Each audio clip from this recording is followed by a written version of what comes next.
warahmatullahi wabarakatuh. Halo Sobat Ngingkop, kembali lagi di podcast Kopma Unsil.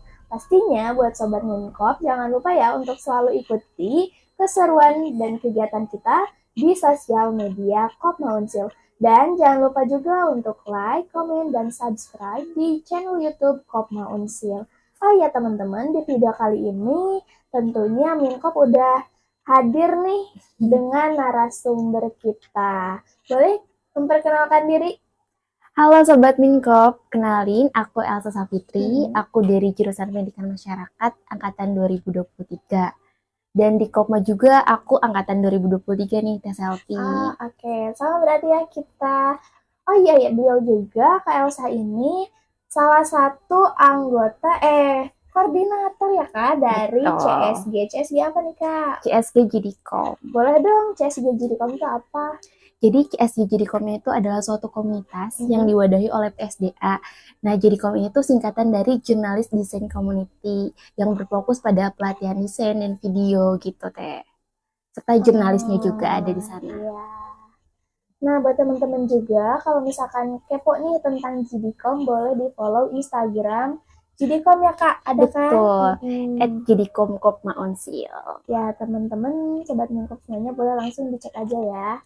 Oke, teman-teman, tentunya di video kali ini kita akan bahas seputar ya Kak Elsa ini karena salah satu anggota yang aktif gitu di Kopma Unsil gitu.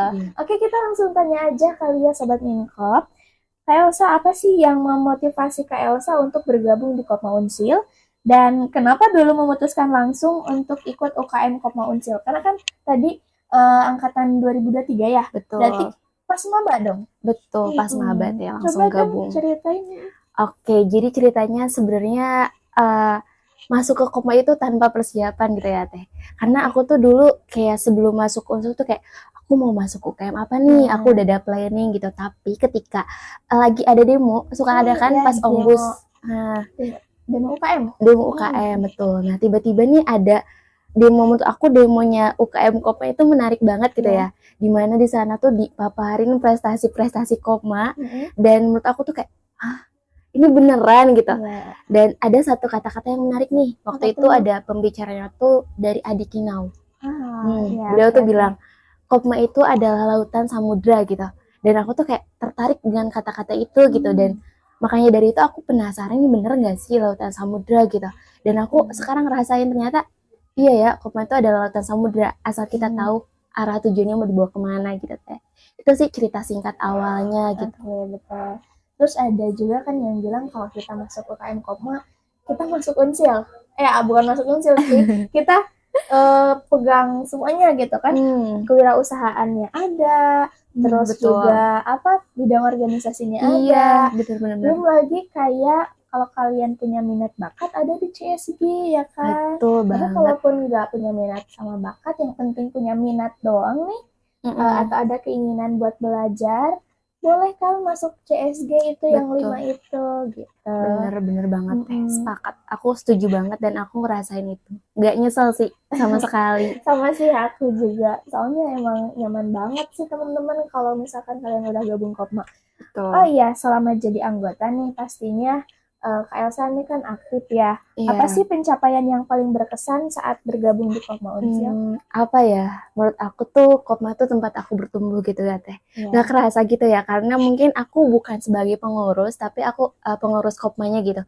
Tapi aku tumbuh dari awal aku masuk sampai ke akhir tuh cuma 2 event yang aku gak ikutin kepanitiaan Kopma gitu. Jadi aku ngerasa memang Kopma ini adalah proses aku dari satu tahap lainnya gitu, dari belajar kepanitiaan, dari masuk ke CSG, ngelola CSG, dan itu berkesan banget gitu. Bener-bener aku rasa aku di sini grow gitu dengan segala prosesnya gitu. Meskipun pasti ada hal-hal yang mungkin kita ngerasa kita berat, tapi gimana, tapi namanya juga dibentuk gitu deh. Aku bener-bener ngerasain itu. Kemarin juga jadi koordinator CSG, kalau boleh tahu anggotanya ada berapa? Kalau anggotanya itu pengurus keseluruhan tuh 6 orang termasuk aku. Jadi untuk anggotanya ada 5 orang. Ya di situ juga bisa belajar ya cara mengendaliin SDM-nya, mengelola waktunya, membagi waktu gitu. Oke, kemarin kan Kak Elsa itu sempat ikut Jambore Koperasi ya. Iya, di Jogja. betul. Sama siapa aja tuh Kak? Sama Teh Naisya Rahma, terus Ya, sama Ahmad Zanzo, dan sama betul. pembimbingnya itu ada Teh Ade. Oke, kalau boleh tahu berapa hari tuh kemarin? Kalau acaranya itu Hmm? 3 hari, tapi selama di sana tuh pulang dan pergi tuh kalau nggak salah 5 harian. 5 harian ya. Oke, dari berbagai kopma di seluruh Indonesia dan ya pastinya. Betul. Bagaimana sih pengalaman Kak Elsa dalam mengikuti Jambore Koperasi Nasional hingga akhirnya kemarin bisa jadi juara? Boleh diceritain dong proses selama Wah, perjalanan mengikuti persiapan Jambore hmm, Koperasi. menurut aku prosesnya tuh nggak mudah dan nggak gampang ternyata untuk mendapatkan titel juara gitu ya. Ya, betul. Tapi memang betul gitu. Kita di sini di mentoring tuh dari tanggal 20 Juni sampai kita berangkat tuh tanggal 31 30 atau 31 Juli gitu ya. Aku lupa. Hmm. Mohon maaf, enggak. Itu tuh udah perlombaan tanggal 30 tuh kalau nggak Hmm. salah. Kurang lebih 1 bulanan lebih ya kita 40 hari yang lah kita mentoring gitu tiap hari dari jam 8 pagi sampai jam 8 malam. Dan menurut aku itu bukan hal yang mudah karena bagi aku yang PP gitu ya, balik lagi aku anak kabupaten, tapi di sana ngajarin aku untuk berani pulang malam gitu. Dan yang sebelumnya aku cuma maksimal maghrib pulang, aku jadi berani gitu. Terus selain itu tentang tim, itu aku belajar banget tentang tim. Aku, Tenasia sama Zoe itu beda karakter, tapi ternyata kita tuh beda karakter, saling menguatkan gitu, ternyata saling melengkapi gitu. Benar, saling melengkapi ya. Ditambah dengan pembimbing teh Ade gitu yang kekuatannya super sabar menghadapi kita bertiga itu tuh combo gitu. Terus aku juga belajar arti dari apa ya, kita tuh jangan berharap gitu. Dalam artian kayak misalkan nih debat gitu ya. Aku tuh gak berharap aku dapat pro atau kontra, tapi aku berdoa apapun itu pro atau kontra yang penting kita bisa menghadapinya gitu. Karena kalau berharap tuh kayak nantinya suka dapet yang kebalikannya gitu loh Teh. Ya malah jadi kecewa ya. Betul. Terus ada hal yang menarik lagi nih. Hal yang menariknya tuh aku kan extrovert gitu ya. Oke, terus kayak ketemu banyak orang nih. Tapi di sana tuh aku diajarin buat ketika kita perlombaan dulu, kita lebih fokus kepada kita dulu aja. Untuk masalah teman-teman kita sewajarnya dulu. Nanti sehabis selesai lomba kita fokus untuk saling mengenal lebih dekat sama teman-teman sejawat di sana gitu. Itu sih. Terus masalah mental yang pertama, saling menguatkan dan nggak pernah menjudge gitu. Kalau misalkan ada teman kita yang kan kalau lomba tuh mungkin Teh Salty lebih berpengalaman dari aku ya. Sering banget lomba gitu. Kalau kita tuh ketika ada temen yang gugup kita tuh nggak boleh atau salah gitu, apalagi pas Cece gitu ya. Itu kan kayak 1 poin kita salah, kita kan ngurangin poin gitu ya Teh. Kita harus bisa nenangin teman kita buat kayak is okay, nggak apa-apa gitu. Itu sih pelajaran mungkin proses selama di sana. Oke, jadi selain belajar dari apa yang sudah dipersiapkan, Betul. belajar juga ketika hari H ya. Karena teman-teman kalau kalian rasain itu antara yang kadang udah kita siapin dengan matang, kalau udah hari H kadang suka ada lupanya juga ya. Padahal kita tahu itu. Iya. Ya, tapi kita belajar mengelola itu kan. Mengelola Bagian dari mental nggak sih Teh sebenarnya? Bagian dari pengelolaan kita sendiri. Terus kalau misalkan Kak Elsa sendiri nih, gimana sih melihat peran koperasi mahasiswa dalam membantu pengembangan Kak Elsa gitu selama jadi mahasiswa di Unsil? Oke, aku ngelihat Kopma dan pengembangan aku mungkin di Kopma gitu ya. Menurut aku Kopma tuh hal yang menarik karena kalau kita ngelihat di UKM lain mungkin lebih ke organisasi serta pengembangan dirinya. Tapi kan diingat lagi kalau Kopma tuh beda sama UKM lain gitu ya. Di sini kita belajar wirausaha, kita juga belajar tentang organisasinya. Terus kalau aku rasa Kopma ini tuh benar-benar mempersiapkan kita gitu. Pertama kita mungkin di bidang wirausahanya kita praktek gitu ya, teman-teman pengurus juga mungkin merasakan itu gitu ya. Praktek bekerja, mengelola usaha. Terus mungkin di sisi organisasinya kita juga belajar bagaimana manajemen, profesional seperti itu. Kalau dari aku pribadi, aku di sini belajar disiplin, belajar gimana ya profesionalitas gitu, belajar mengelola event-event, tergabung dalam event-event dan nggak sebatas itu gitu. Kopma tuh bener-bener memperhatikan, mempersiapkan sesuatu tuh harus benar-benar banget gitu Teh. Nggak boleh hanya coba-coba gitu. Itu sih menurut aku. Berarti Kak Elsa udah berapa kali ikut kepanitiaan nih? Waduh, Aku mulai kepanitiaan tuh dari Laptah CSG 2023 Wow. sampai aku di Laptah kemarin nih.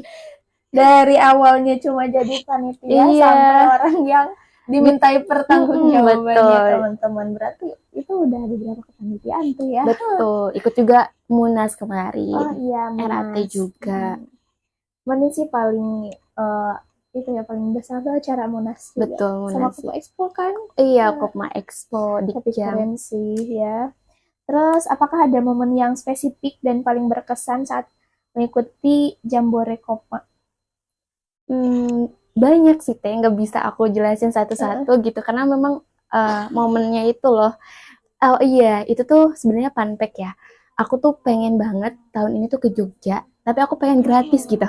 Aduh, Iya, pengen gratis gitu ya. Gimana caranya pengen jalan-jalan tapi gratis gitu. Nah, itu mungkin yang kayak wishlist yang aku tulis dan itu tuh terwujud dengan Kopma ya. Iya, dengan Kopma gitu. Terus lomba juara lagi. Lomba juara dan mungkin ini juga pengalaman lomba aku yang pertama kali yang yang nasional dengan tim gitu loh, benar-benar di prepare kayak ini hadiah banget gitu.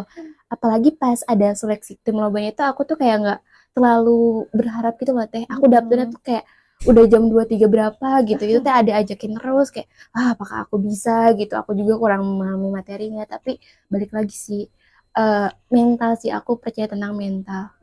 Karena semua orang bisa siap materi tapi nggak semua orang siap mental. Betul banget gitu sih ya. Nah, buat teman-teman sobat Minkop juga nih, kalau misalkan mau ikut lomba di mana, kalian gabung Kopma nanti ada yang ngurusin, kita tinggal berangkat ya. Ada mentoringnya. Ada mentoringnya. Terus kalau misalkan biaya semua akomodasi juga udah ditanggung teman-teman, jadi kalian tinggal maunya aja.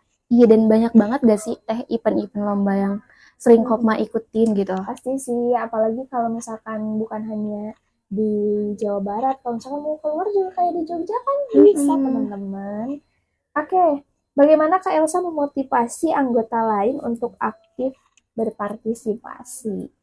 Oke, kalau menurut aku ya teman-teman, kalau teman-teman Kopma tuh aku selalu bilang sama teman-teman aku, Kopma tuh nggak ngebuat kamu rugi. Karena apa? Karena Kopma tuh tujuannya itu kan untuk mensejahterakan anggota ya. Betul. Kalau misalkan dilihat dari tujuan koperasi itu sendiri gitu. Dan itu tuh benar teman-teman, di sini mungkin banyak sekali proses yang akan teman-teman lalui, tapi balik lagi kalian dibentuk gitu. Ada banyak pelatihan, ada banyak sekali lomba untuk wadah kita belajar, ada banyak hal-hal yang mungkin bakal kita pelajarin sih. Intinya kalau kita transaksi aja kita tuh dapat poin. Kita aktif jadi kepanitiaan nih dapat poin.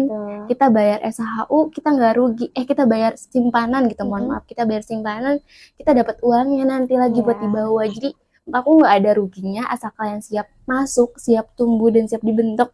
Kalian akan menjadi sesuatu gitu. Itu sih kalau menurut aku. Oke, ada gak sih pesan terakhir yang ingin Kak Elsa sampaikan untuk Sobat Minkop semuanya tentang ya selama di Kopma itu?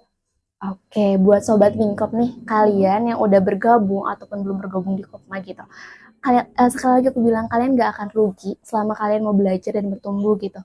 Karena Kopma ini adalah lautan samudra, aku masih percaya tentang itu. Selama kalian tahu tujuan arahnya kemana, kalian pasti bisa untuk menempuh itu semua. Itu sih. Wah, keren banget sih guys. Yang Minkop ini ngambil buat pemateri kita di podcast kali ini. Oke, Sobat Minkop semoga terinspirasi, dan kalau misalkan yang kalian belum gabung nih, yuk buruan gabung di Kopma Unsil. Yang udah gabung juga kita jadi anggota aktif, dan jangan lupa untuk lakukan transaksi di bidang usaha Kopma Unsil dan juga ikut kepanitiaan kegiatan semua yang diadakan Kopma Unsil. Karena Sobat Minkop tahu kan kalau misalkan mengikuti di Instagram Kopma Unsil ada tuh kayak ada anggota teraktif kegiatan, teraktif transaksi gitu. Itu dapat reward kok dari kita. Atau mau join CSG, join jadi kom. Atau di pengurus juga boleh banget ya Sobat Minkop. Oke, Kak Elsa, terima kasih ya atas waktunya. Semoga sehat selalu dan terus berprestasi pastinya. Amin. Oke, Sobat Minkop. Demikian untuk podcast Kopma Unsil kali ini. Wassalamualaikum warahmatullahi wabarakatuh. Bye-bye.